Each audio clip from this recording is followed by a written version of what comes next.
Welcome back to the next episode of Sean and Ari Discuss Israel. I'm here with my guest tonight, Or Yissachar. Or is the head of research at the IDSF, the Israel Defense and Security Forum.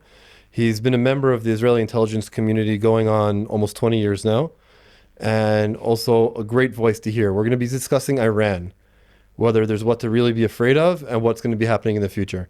Before we get to talking about Iran with Or, I want to make two housekeeping announcements. One, I want to wish Sean, who's normally on the show in the chair next to me, we wish him lots of luck, that he should go safely and return safely from reserve duty, which he began today.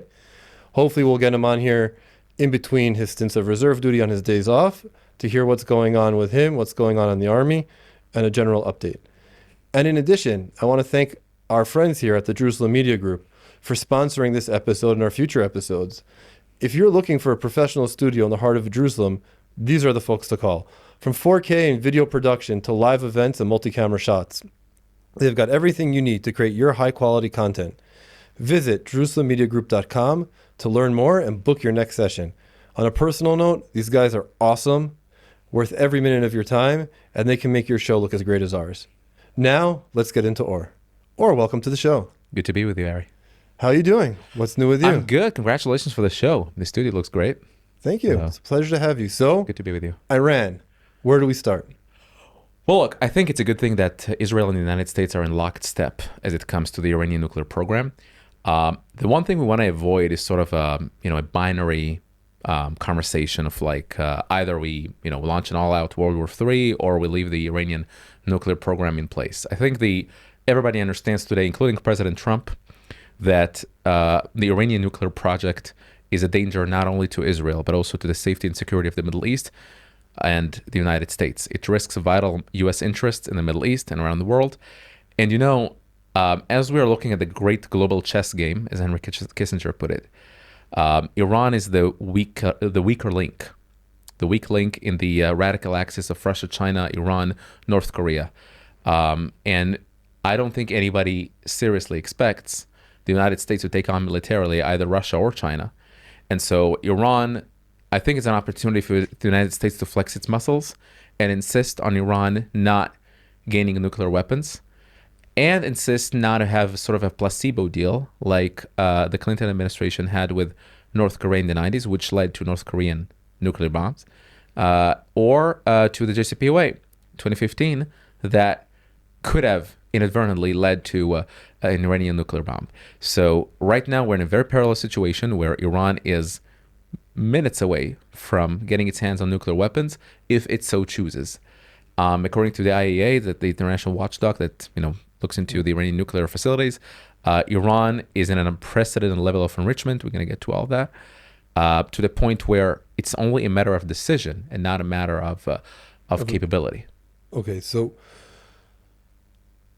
let's focus for a minute before we get actually into Iran. Let's focus you touched ever so slightly on the relationship between Israel and the United States and Iran, right, in relationship to Iran. That you're saying that we're in lockstep with the United States from where you're sitting. Does that mean that even if the United States goes down a route that allows or enables the potential for there to be nuclear weapons in Iran, do you think that Israel will act on its own in attacking Iran, or that no matter what, Israel's going to go along with the United States lead on whatever deal they make and follow step? Well, I don't think we're going to get to that situation. I hope so, at least. Sure, that if Israel feels as if it's with its back against the wall, it will act alone. But with this administration, I'm sure that the understanding and the relationship is so close and so coordinated that I don't believe that the president will sort of throw Israel on the bus. I don't see that happen. I hope I'm not turn out to be wrong. But the thing with the Iran situation is that some people are concerned, rightfully so. The president might choose the way of a deal. And to be really honest with you, I hope the president succeeds, because if we get to sort of a peaceful solution with Iran, it's going to be a good thing for everyone. But let's not delude ourselves, because a peaceful doesn't mean appeasing. I don't want to get to a situation of a placebo deal like the JCPOA of 2015 with the Obama administration, where we sort of lied to ourselves, patted ourselves on the back, right? We got a nice deal with Iran, and in the end of it, we didn't get any. The facilities were not dismantled, centrifuges were not destroyed, not all the uranium was exported out of Iran. All these things that we all care about. And what's going to happen is that either one of the two things, either Iran would sort of, it's a delay tactic. That's what they always do. They sort of, fudge their time into getting a bomb. Maybe in 4 years there's going to be another president, and then they're going to, break out to a nuclear bomb, or they're going to use the time they're buying right now in order to get the bomb, and then it's going to be too late to act. So the president is doing the right thing. He's offering them, an olive branch. He's saying, look, he's saying it explicitly. I know I'd rather you choose this path because the alternative is much worse for you guys. And what the Iranians are saying, be it the Supreme Leader Ali Khamenei, Foreign Minister Abbas Araghchi, or a whole host of spokespersons and ministers and senior officials who are saying, absolutely not. We're not going to compromise on uranium enrichment. So these are diametrically opposed expectations from this negotiation. So look, it's no longer an Israeli issue. I think we all understand now that it's a global issue. And who are the first ones who don't want to see an Iranian nuclear bomb? Saudi Arabia, the UAE. All the countries are considered to be pragmatic Arab countries who are shuddering to think about the idea of the notion of a nuclearized Iran. And so the only question that we need to ask ourselves maybe is that is the juice worth a squeeze, right? I mean, like, are we going to go strike the Iranian nuclear facilities, and then we find ourselves 1 or 2 years from now, with Iran that already sort of recreated all of its capabilities because I don't know, apparently it has the capability to do it fairly fast. I'm gonna get on limb and guess that it's not that simple to recreate if you completely dismantle and completely destroy the nuclear facilities. It's a costly endeavor. It costs a lot of money that Iran doesn't have. It's expensive, and it takes a lot of time, legitimately. Digging all these underground bunkers that the ISIS and all these think tanks and IAEA say that Iran has in Fordo, in Natanz, and all these enrichment sites. So full dismantlement. That's what Iran has to do, full dismantlement. If Iran voluntarily dismantles all of its nuclear facilities and exports all uranium out of Iran and stops the nuclear project, all the better. But yeah. I knowing in Hebrew we say a shepherd knows his herd's soul, and or his beast's soul, and I seriously doubt that Iran will undertake this endeavor. But who knows? Would it be fair to say that the Iranian leadership has pinned its own leadership and its own position of power to the nuclear program? So So from where I'm saying, again, I'm not an expert on Iran. I don't speak or read Farsi. I leave that to you. That's your job. Right. The idea being is that if they've tied their own leadership to this nuclear program, they don't even internally have the ability to dismantle it. They can't turn to the Iranian people and say, oh no, all these years we've been spending, the national budget on this program, and now we're just going to dismantle it. So if there is no real likelihood that that's going to be dismantled from their own free will, what's stopping us from just bombing them at this point? What's the real purpose for the talks? Right. If the end result is we're going to have to bomb, because what the United States and Israel's bare minimum that they need out of a deal is light years away from the maximum, like from any amount that Iran is willing to give. Right. It doesn't meet halfway. Like the maximum that Iran is going to give does not mean the minimum the United States is expecting. And look, in the end of the day, I mean, the president has to try. In the end of the day, he has to try. Okay. Just like in Ukraine and Russia. Probably Putin is not going to voluntarily stop the war, but he has to try. Trump has to try. And so Israel reserves the right to strike the Iran nuclear facilities. It's not a joke. Iran is not going to, clutch nuclear weapons, get its hands on a nuclear weapon, and say, well, we're going to reserve our right to use it or not. We may or may not use it. It doesn't work like that. The problem with Iran's nuclear program is that it is a nuclear program coupled with a murderous regime that, cries out loud, death to Israel, death to America. And so if you had a country like India or the United Kingdom, so their values are probably not diametrically opposed to the values of the West. Once you have, a theocratical dictatorship like Iran that was founded on the foundations of the Islamic Revolution that stipulates, that was Ayatollah Khomeini, who said that the Israel has to be destroyed. He called this the Zionist regime, a regime Sahionisti. He says Israel has to be destroyed. This is a stepping stone toward instilling Iranian hegemony all over the Middle East. And, I've never heard of another country openly calling for another country's destruction. That's Ayatollah Khamenei of today is saying that Israel is a cancerous tumor. It has to be removed. And he actually has a speech with the title, Israel's Destruction Toward a Democratic Solution. Well, that's a fair way to put it. But the last time the Jews heard, the final solution to the Palestine problem, or the final solution in any way, shape, or form related to the Jewish people, we start, itching. So the good thing, again, I think the good thing is that we are seeing eye to eye as it relates to Iran with the current administration. Trump administration. I can see that Marco Rubio, Secretary of State, saying, I've never seen a more stark gap between a regime and its people.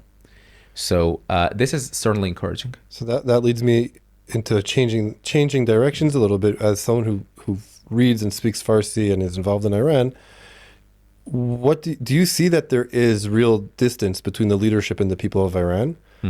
Is the broader question, but more specifically, when inevitably the United States and Israel and their other allies in the region do inevitably have to destroy the Iranian nuclear program, either by force or by dismantling it, does that then create the opportunity, the framework, the potential to have another Iranian revolution that is more in line with what it sounds like you're saying is the belief of the people of Iran and not the leadership?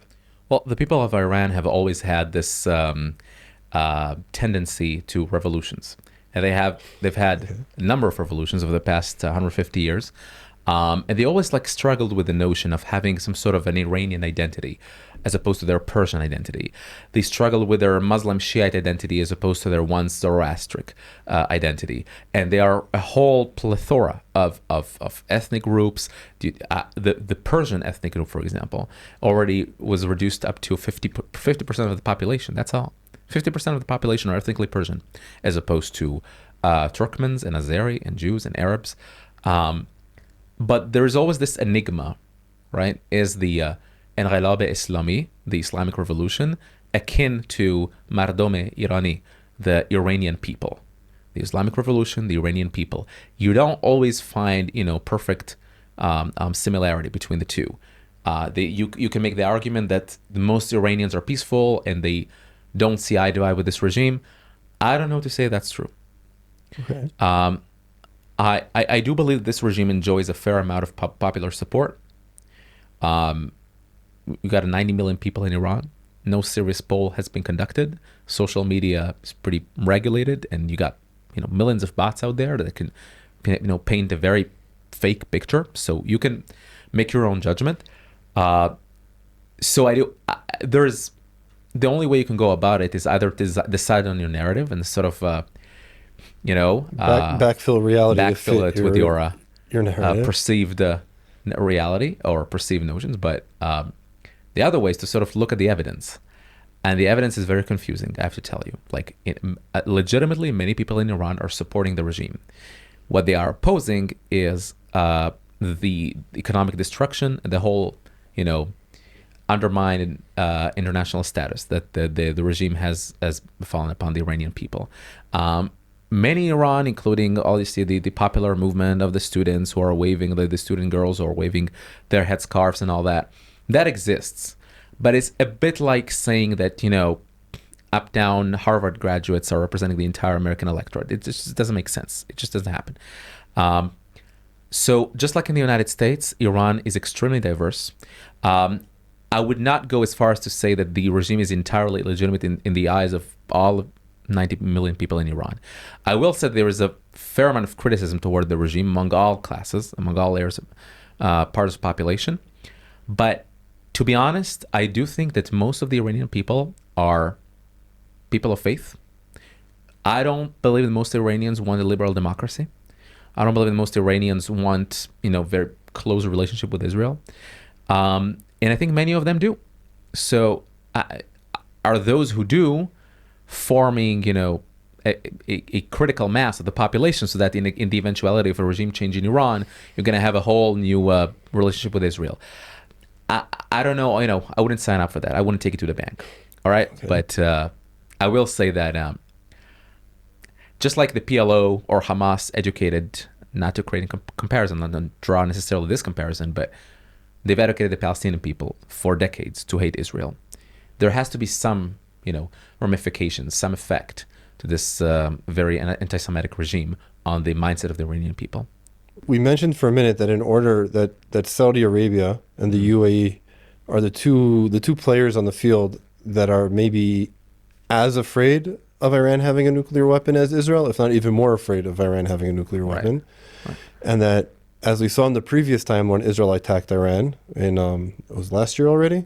It was after the second time they launched hundreds of cruise missiles at us, and we went and directly attacked. That was early October 24. Early October 24. There was direct cooperation between Israel under the United States with Saudi Arabia and Jordan, I believe with the UAE as well. I don't remember the exact details. Of course, I was in Gaza at the time.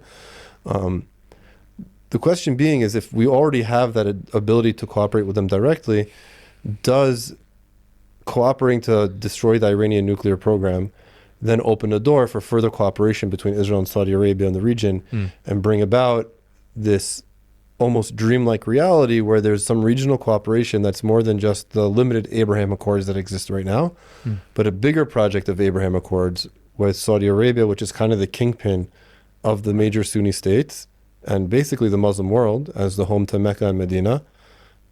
Is there some open cooperation that's available in light of the current realities with Hamas in Gaza and the PLO in Yudav Shomron? Does that all still affect the ability for Israel and Saudi Arabia to really come out and have their cooperation out in the open? 100%. I think this is the one element, this is the one field that's common to both countries that they share. That is, that they vehemently oppose any notion of Iran getting nuclear weapons, both Saudi Arabia and Israel. And they saw it in the 2019 Iranian bombing of their Urais and Qubaik, the two oil facilities in Saudi Arabia, where right about 5% of the entire global oil production was just lit on fire. The Iranian attack with ballistic missiles and drones directly on the Saudi oil facilities, that has just been a shocker. That's where the Trump administration 1.0 did not respond, did not retaliate.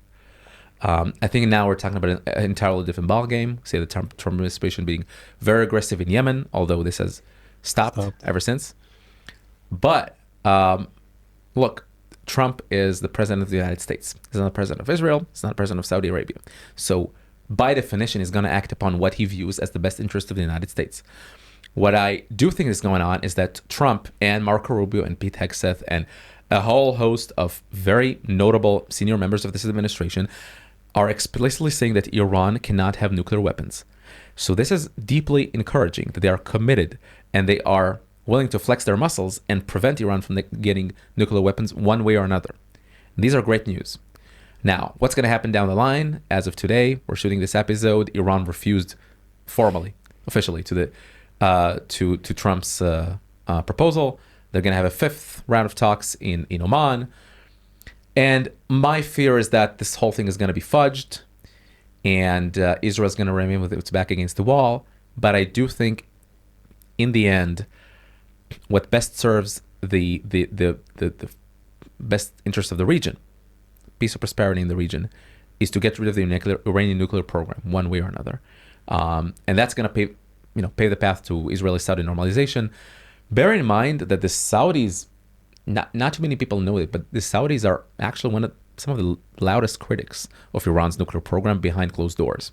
And sometimes out of the open. I remember back a few years ago in the Munich Security Conference, the UAE, Saudi foreign ministers, senior members of their administrations spoke. They were more hawkish sometimes than the American and Israeli counterparts as it relates to Iran. There were Saudi diplomats who were quoting as saying that with the kind of money that we gave the Palestinians, they could have floored Palestine with gold, and they were not intelligent enough to join hand with us against the Iranian nuclear bomb. I guess if Iran gets nuclear weapons and throw it on Israel, I guess some Palestinians will be hurt. They didn't get, they didn't quite muster the courage to to do that. I just don't think we can take any chances of like letting Iran have that dilemma, of Do I choosing use it or do whether I or not not. use it? Yeah, I don't think they should even have to possess any dilemma in their hands. Like if you look at the recent IAEA report, you see how they, as of late May 2025, a very recent report, where it said that Iran has already obtained over 4 kilograms of 60% enriched uranium, which in English means that they have a hell of a lot of enriched uranium, and they can choose to if they so choose, they can get 60% is almost weapons grade, 90% is weapons grade enriched uranium. If they wish, they can put their hands off on 90% enriched uranium within 2 to 3 days. All right? Wow. Sufficient for the first nuclear bomb. In the first month, if you counted by 25 kilos per nuclear bomb, they could make it. They could manufacture enough weapon grade uranium to manufacture 9 nuclear devices. So that's bad. Yeah. All right, that's bad. It's the Now, are we understatement going of to the do about it? century. Yeah, I think we're living in a world of alternatives, not utopia. All right. I mean, maybe a strike against Iran is bad. Maybe it can have some ramifications. I don't think they're that, diabolical or that. What could the ramifications of a strike out of Iran even be? Just them launching more cruise missiles at Israel and Saudi Arabia? Yeah, and I'm saying that the worst case scenario in my view is launching a hell of a lot of missiles and drones at Israel, Saudi Arabia, maybe even U.S. Army bases around the Middle East.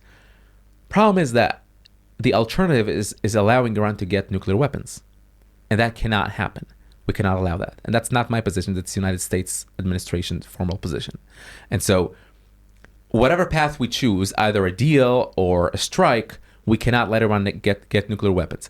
And so, I don't think people back in the United States often hear about it because, we're so busy in the turmoil of news. Iran views the West as its next target. I remember Khamenei, the leader of Iran, who was calling the shots, by the way, in Iran. Mm-hmm. It's not the president, it's not the foreign minister. It's the leader who calls the shots. And he said in a recent speech, he likes giving speeches and sermons, he was referring to college campuses, students in college campuses in the United States. He said, Shoma shachei as jebhei moravemat shodein, means in English, you have become a branch of the resistance front. Imagine the resistance front, meaning that those, quite confused little teenagers marching around college campuses. Their flags and kafiyas supporting. Right. Those very same people. Globalize the jihad. Right. Globalized intifada. What does that mean? Globalized intifada, sorry. Slaughter all the Jews, right?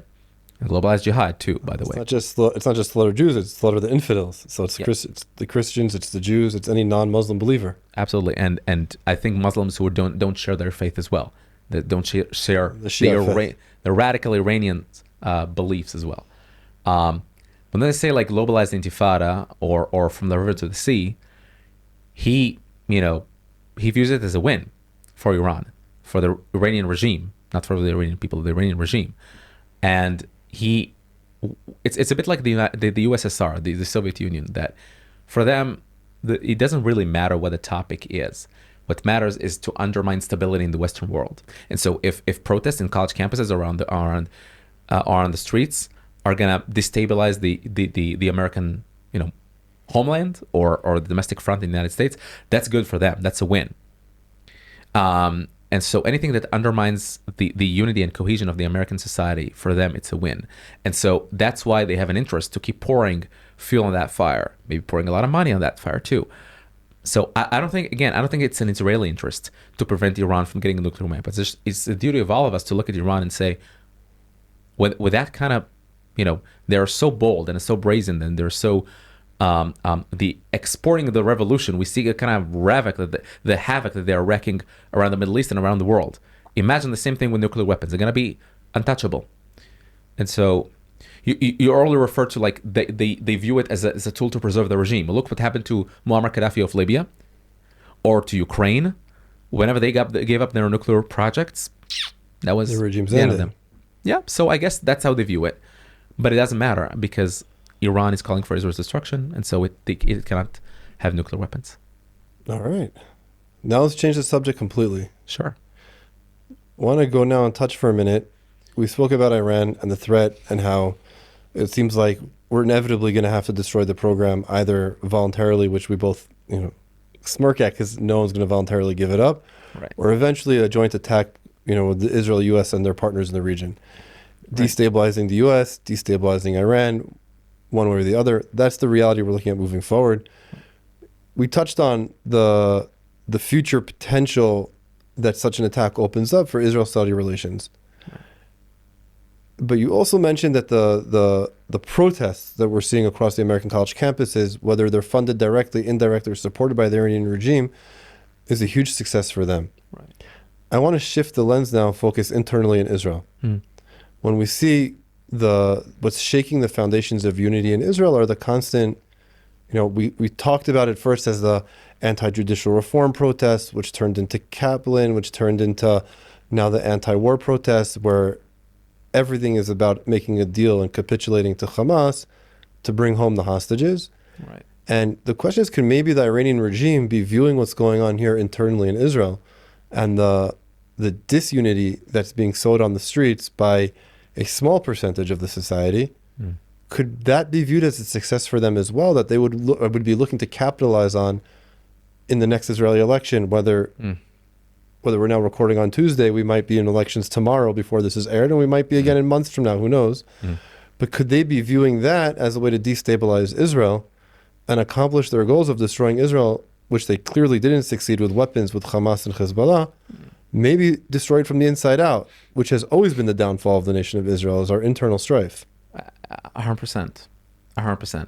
Because Iran knows, as the Palestinians know, that Israel's number one strategic asset is its national unity. 100%.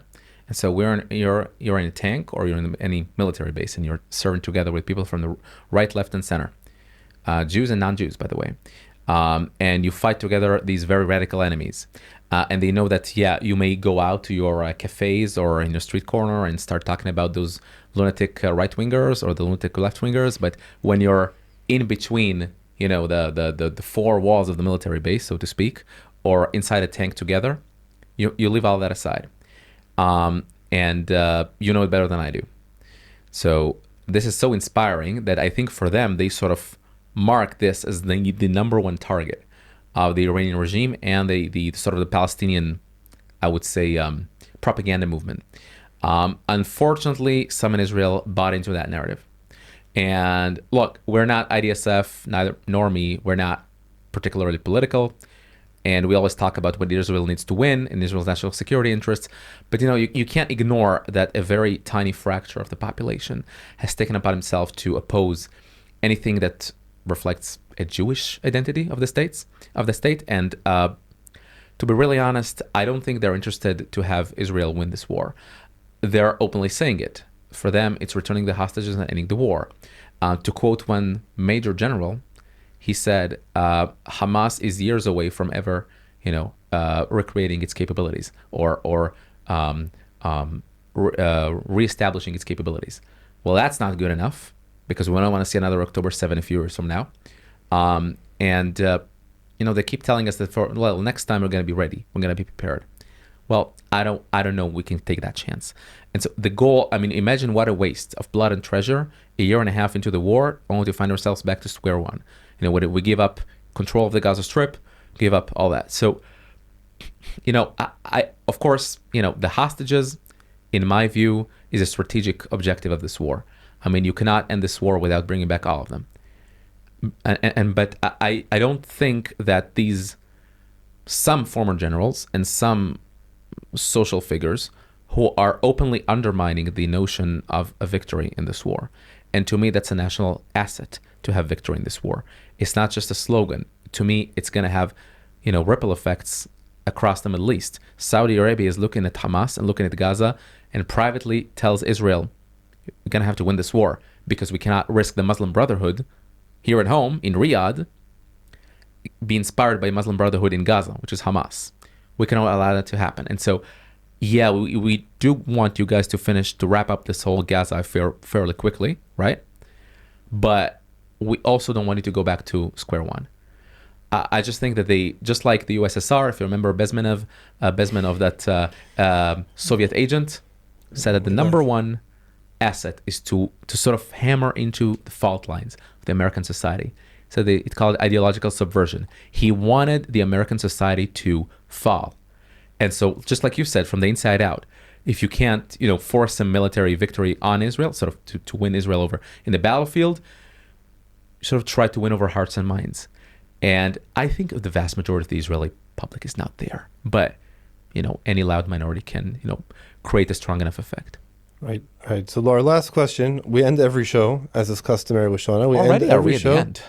We end every show on an optimistic, positive note. That's fantastic. So before we ask you to share with us what your optimistic thought, after talking about everything we just spoke about, what there is to be hopeful for and positive about our future going on from here, I just want to remind all of our listeners. First of all, again, thank you to our sponsors for the show, the Jerusalem Media Group.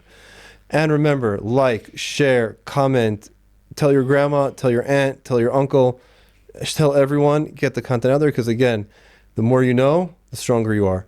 Now back to Or. Right. One last comment. What's going on today? What do you see happening? What is it that gives you hope for a strong and positive future for the state of Israel and the Jewish people? The spark in the eyes of the younger generation. Absolutely. Look, I being Jewish, we always talk about all the threats and all the malaise and all the the bad things that can happen to us. That's natural, all right? But we cannot ignore, I don't say the glass half full. I think the glass is 90% full, honestly. With everything that I just described, and it may sound pretty rough. Look, I don't think the state of Israel would have made it so far had it not been for the ingenuity and the belief in the righteousness of the cause and the spark in the eyes of the younger generation. I'm inspired by them. I remember 1 month into the massacre, I was pretty down, I have to admit. Early November 23, and I came to a pre-military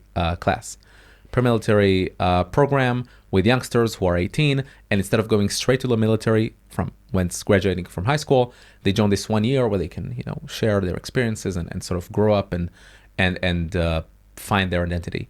And I came to energize them. They energized me in the end because they just wanted to know more, and they sort of wanted to join the most, combatant IDF unit they could find, and they were one was more Zionist than the other.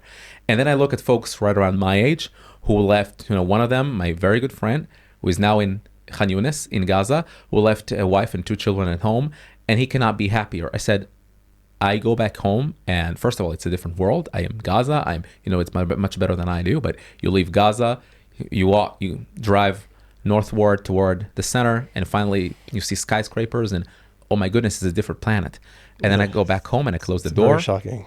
Absolutely, and I see my 2 kids in bed, and he says, now I know. And up until now, I knew how I fight. Now I know why I fight. Right, and it's so inspiring because you sometimes get bogged down in this sea of arguments and counter arguments and rebuttals, and find the most savvy argument to win a debate.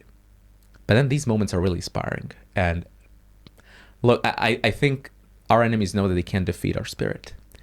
And if we continue like that and don't let all these background noises distract us, I really do believe that our best days are still ahead. All right. Or Yissachar, Head of Research in the IDSF. Thank you so much for coming on the show, and I'm sure we'll have you back again soon. Thank you for having me.